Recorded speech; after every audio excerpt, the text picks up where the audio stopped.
Zdravím vás všetci, moje meno je Radoslav Filip, som štvornásobný majster Slovenska v kulturistike a dnes sme tu s ďalšou recenziou, tentokrát na tabletové VCAčka od firmy Extrifit.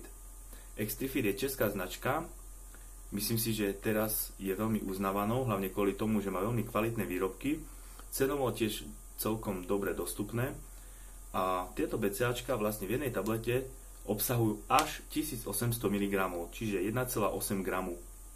To znamená, že ja, aby som pokryl aspoň tých 5 g BCAčiek, čo je moja taká priemerná dávka, si dám len 3 tablety a to mi vlastne úplne stačí.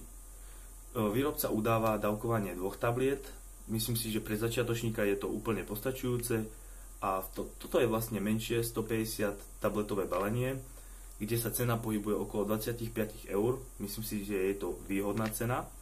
Potom máme ešte väčšie balenie, 300 tabletové, kde máte 150 dávok a cena je približne okolo tých 42-43 eur, čo sa podľa mňa veľmi oplatí z hľadiska takej dlhodobej výhodnosti.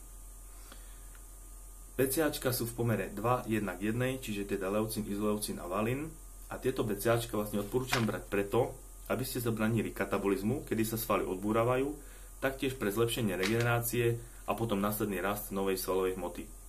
Užívam to hlavne ráno, keď je telo po noci vyhľadovené. Momentálne sme pred kardiom, takže pred kardiom, pred tréningom, odporúčam aj počas tréningu a hlavne potom po náročnom tréningu alebo po kardiu. Takže ďakujem za vašu pozornosť a ešte by som chcel podotknúť, že doplnky výživy si kupujem na stránke www.protein.sk, kde môžete nakupovať aj vy.